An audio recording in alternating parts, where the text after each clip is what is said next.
क्या लगता है यूपी में चुनाव है इसलिए इस तरह के बयानबाजी हो रहा है? ये हिंदू मुस्लिम का दंगा देना चाहते हैं, हिंदू मुस्लिम का रंग देना चाहते हैं इस गतिविधियों के द्वारा, और इसी के कारण मैं आपको बता दूं कि बार इनका कोई हिंदू मुस्लिम एजेंडा नहीं चलेगा। 300 ठीक है, लेकिन राम मंदिर बनाना हो तो चंदा दे दो, चंदा दे दो, चंदा दे दो, है। एक बात आप मुझे बताइए कि ये राम के नाम पर चंदा मांग रहे तो कैसी हिंदू हितैषी सरकार? और लोग का आस्था है, लोग चंदा दे रहे तो दिक्कत क्या है आपको? चंदा में भी दिक्कत हो रहा है आपको लोगों की आस्था सुनिए, लोगों की आस्था है तो आप एक बात बताइए ना, लोगों की आस्था थी राम में और अभी भी है और रहेगी। लोगों की आस्था का प्रमाण आप नहीं देंगे है या नहीं है? समझ रहे हैं? लोगों की आस्था योगी के जन्म होने से पहले भी थे, मोदी के जन्म होने से पहले भी थी, है और रहेगी। मतलब राम और सुनिए, राम और कृष्ण का अस्तित्व कोई योगी के और मोदी के साथ शुरू नहीं हुआ, उससे पहले भी राम और कृष्ण का अस्तित्व था, है और रहेगा। ये लोग हिंदू होकर हिंदुओं के लिए नहीं बोल पाते क्योंकि इनके मुंह पर ताले लग जाते हैं। लिख लीजिएगा, पहली बार मोदी सरकार के राज में पहली बार राम को खतरे में बताया गया। उत्तर प्रदेश का ये वही अपराधनाथ ढोंगीनाथ योगी आदित्यनाथ मुख्यमंत्री है जिसने हनुमान जी की जाति बताई। कभी उनको दलित बताया तो कभी उन्हें आदिवासी बताया। अरे जिनको अपनी जाति का पता नहीं वो हनुमान जी की जाति बताएंगे, हमारे भगवान की जाति बताएंगे।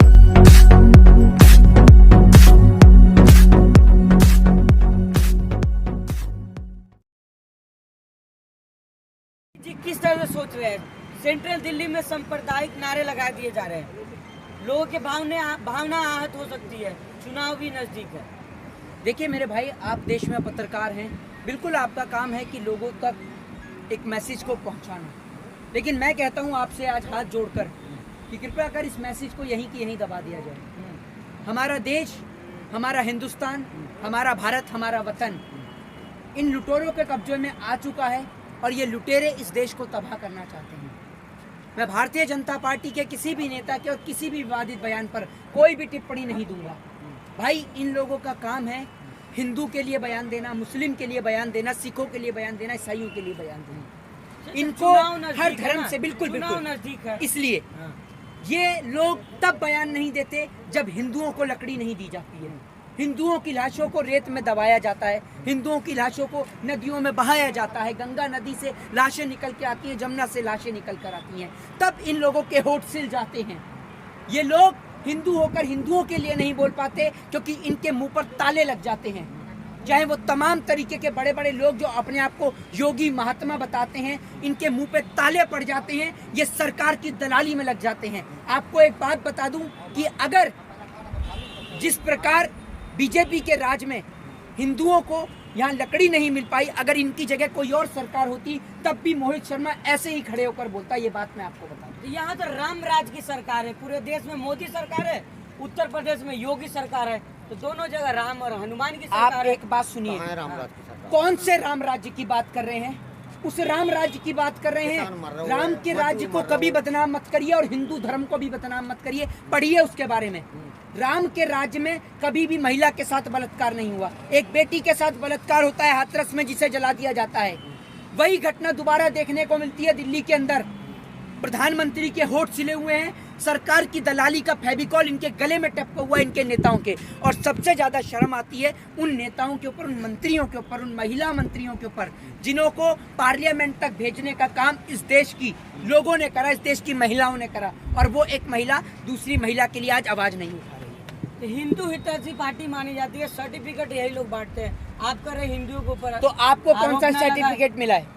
आपको कौन सा सर्टिफिकेट मिला है? कौन सा सर्टिफिकेट मिला है आपको? अरे हमें क्या सर्टिफिकेट तो आप लोग बांट रहे हैं। नहीं, हम तो नहीं बांटते सर्टिफिकेट। एक मिनट, आपका नाम क्या है? आपको कोई सर्टिफिकेट मिला देश में हिंदू होने का? आपका क्या नाम है? रुक जाइए। मुसलमान कर आपके घर में बनता है देशद्रोह का कानून? देशद्रोह कौन सी आईपीसी में आता है, जरा ये बताइए। अरे कानून की पढ़ाई आप कर रहे हैं, आप बताएंगे ना जनता को किस में आता है? बताइए आप किस में आता है? आईपीसी की धारा 124A में आता है, ठीक है ना, देशद्रोह का मुकदमा। ठीक है, देशद्रोह आपके घर में नहीं बनना, जिस मर्जी पे देशद्रोह लगा देंगे आप। आपका नाम क्या है? सेंट्रल दिल्ली में 5000 लोग जमा हो जाते हैं और आप कह रहे हैं कि हिंदुओं के बारे में नहीं कुछ बोला जाए। तो ये बात का जवाब तो आप देश की पुलिस से पूछिए ना, देश की सेंट्रल गवर्नमेंट से तो आप कह रहे हैं कि नहीं बोला जाए। मैं आपसे ये कह रहा हूँ कि कोई भी इस देश के अंदर सांप्रदायिक अगर इस तरीके से नारे लगाता है तो आप उसे क्यों बढ़ावा देते हैं? देश की राजधानी में अब से कुछ समय पहले आपने देश की राजधानी को जलते हुए देखा होगा। तो आप क्या चाहते हैं, दोबारा इस देश के अंदर रंगमंच दिया जाए हिंदू और मुस्लिम का? बताइए। तो मंच कौन दिया? 5000 लोग इकट्ठा हुए, कैसे इकट्ठा हो गए? ये बात आप सेंट्रल गवर्नमेंट से पूछिए, देश की सरकार से पूछिए कि कैसे एक जगह पे 5000 लोग इकट्ठे हो जाते हैं। जब किसान को जाना हो जंतर मंतर पे तो किसान की बस की चेकिंग होती है, किसान को रोका जाता है और 250 से ज्यादा लोगों की परमिशन नहीं होती है, और आप कहते हैं वहाँ 5000 लोग पहुंचे। पहुंचे हैं वहाँ 5000। तो पूछिए ना आप सरकार से सवाल, क्या पूछिए लगता क्यों गिरफ्तारी नहीं करी सरकार ने? क्या लगता है यूपी में चुनाव है इसलिए इस तरह के बिल्कुल। बयानबाजी हो रहा है?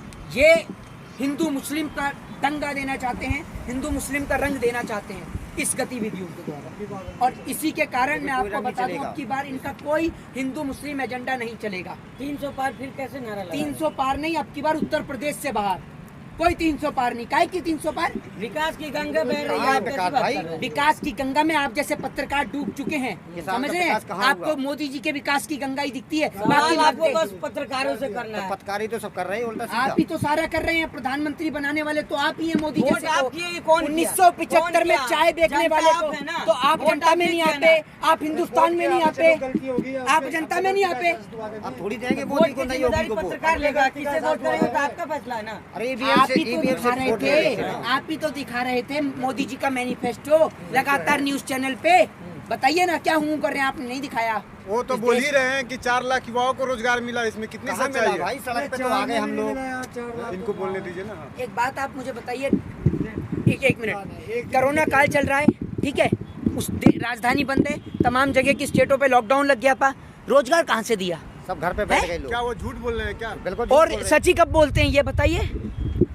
भाला फेंकने में आप एक बार को नीरज चोपड़ा को नंबर 1 बता सकते हैं, लेकिन लंबी लंबी फेंकने में मोदी जी से आगे कोई नहीं है, ये जब बता आप भी दूं। डाटा पे बात करते हैं, हाँ। योगी आदित्यनाथ डाटा पे ही बात कर रहे हैं, वो तो लिस्ट दे रहे हैं कि यहाँ विकास की गंगा बह रही है, हमने नंबर 1 बनाया उत्तर प्रदेश को, तो किसकी बात मानिएगा? हाँ तो बिल्कुल, मैंने कब मना करा? हाँ। मैंने मना करा है?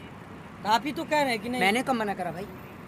ये तो जनता बताएगी। मैंने कब मना करा है? नंबर 1 है उत्तर प्रदेश, अपराध के मामले में नंबर 1 था, है और रहेगा जब तक योगी जी हैं, जब तक योगी जी हैं। अच्छा, एनसीआरबी की रिपोर्ट उठाकर देखिए, पढ़ते नहीं होंगे आप, योगी पढ़ जी चले लीजिए, जाएंगे मतलब वो भी मामला पढ़ने का सॉल्व काम हो मेरा है। जाएगा। हाँ मतलब योगी जी चले जाएंगे, हाँ, सब ठीक हो मोदी जाएगा। बीजेपी हटाओ, कोई देश विकल्प बचाओ। है योगी जी का आपके पास? बीजेपी हटाओ, देश बचाओ, हाँ। ये देश का एजेंडा है।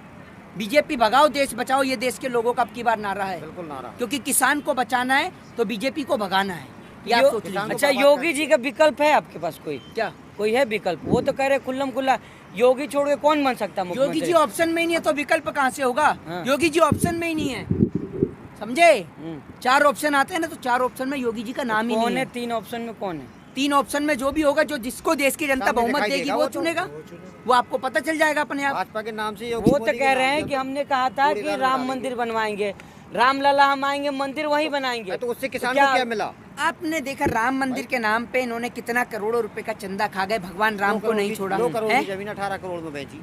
इनको नई संसद बनानी हो तो इनके पास फंड है, कोई दिक्कत नहीं है। मोदी जी की विदेश यात्रा करानी हो तो इनके पास फंड है, ठीक है, लेकिन राम मंदिर बनाना हो तो चंदा दे दो, चंदा दे दो, चंदा दे दो, है? एक बात आप मुझे बताइए कि ये राम के नाम पर चंदा मांग रहे हैं, तो कैसी हिंदू हितैषी सरकार? तो राम लोग का मंदिर आस्था नहीं- है, लोग चंदा दे रहे तो दिक्कत क्या है आपको? चंदा में भी दिक्कत हो रहा है आपको? आपको एक आप बात, कह रहे कि अरे चंदा- लोगों की आस्था सुनिए, हाँ। लोगों की आस्था है तो आप एक बात बताइए ना, लोगों की आस्था थी राम में और अभी भी है और रहेगी।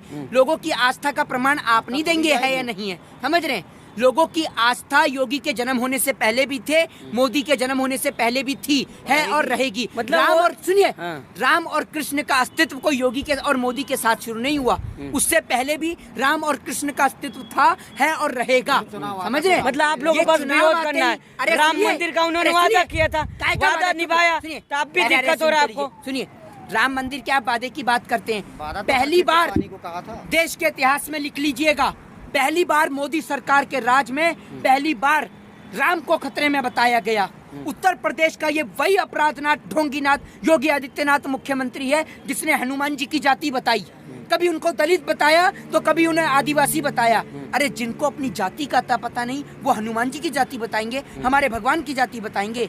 अरे ये लोग देश में सांप्रदायिक दंगे भड़काने वाले योगी लोग है हैं। वो, आप कह रहे जात पात उनको नहीं पता है। बीजेपी आज जो वहाँ पर बयान दिया गया, आपने देखा मुस्लिम को लेकर या किसी को भी लेकर, बीजेपी अगर इतनी बड़ी हिंदू हितैषी पार्टी है तो आज ही अपनी पार्टी से सब मुस्लिम लीडर को निकाल कर दिखाए, बताइए। है दम। मतलब वो सेकुलर पार्टी हो तो वो कह रहे हैं कि आप अरे सेकुलर मतलब वो पार्टी- निकाल दे। सुन तो लीजिए। मतलब आप फिर आप कहने लगे कोई मुस्लिम नहीं है भाजपा में। आप कह रहे हैं, सुनिए, मुस्लिम नहीं है, शाहनवाज हुसैन कौन है? नहीं तो आप ही कहने लगे ना, कल हो के आप चिल्लाने लगे कि मुसलमानों को निकाल अरे दिया जा रहा है। सुन तो लीजिए, मेरी बात तो सुन लीजिए। मुसलमानों को निकालने की या हिंदुओं अरे को सभी निकालने पर की क्यों है? या सिखों को, ईसाइयों को निकालने की किसी की औकात नहीं है। मेरे कहने का अर्थ ये है कि आप अपने काम के लिए किसी को भी, इनका वो वाला हिसाब है कि मुसीबत के समय में गधे को भी बाप बना लेते हैं, ये हिसाब है इनका। एक बात आप मुझे बताइए, इनकी पार्टी में जो आ जाए वो हिंदू कहलाता है और जो इनकी पार्टी में ना आए वो मुस्लिम कहलाता है, हैं? एक बात आप मुझे बताइए, हम बीजेपी का समर्थन नहीं करते, सपोर्ट नहीं करते, तो हम मुस्लिम हैं। बीजेपी हमें सर्टिफिकेट मोहित देगी। शर्मा है आप तो, नहीं, मुस्लिम कहाँ बीजेपी, से? अरे मेरी बात सुनिए, हाँ। मैं मोहित शर्मा से पहले भारत देश का नागरिक हूँ, भारतीय हूँ और I proud to be Indian. मुझे गर्व है अपने आप को भारतीय कहते हो, आपको शर्म आती होगी। नहीं, सबको मुझे नहीं गर्व है, आती। सबको भारतीय होने पर गर्व है। तो कैसी आप क्यों बात कर कहते रहे हैं हैं, तो आप क्यों कहते हैं कि देश के अंदर हिंदू राज है, मुस्लिम राज है, सिख राज है, ईसाई राज है? हमने कब कहा है? देश में, आप ही कहते हैं देश में भारतीय राज है। देश आप में ही कहते हैं ना कि योगी मोदी अरे, राज में हिंदुओं का राज है। आप ही कहते हैं बार बार। अरे मैंने नहीं कहा, एक बार भी हाँ। देख लीजिए, आप अपने मुंह से मत बनाइए जो मर्जी बात। हिंदुस्तान में रह रहे हैं, ठीक है, तो हिंदुस्तानियों का और भारतीयों का राज है और किसी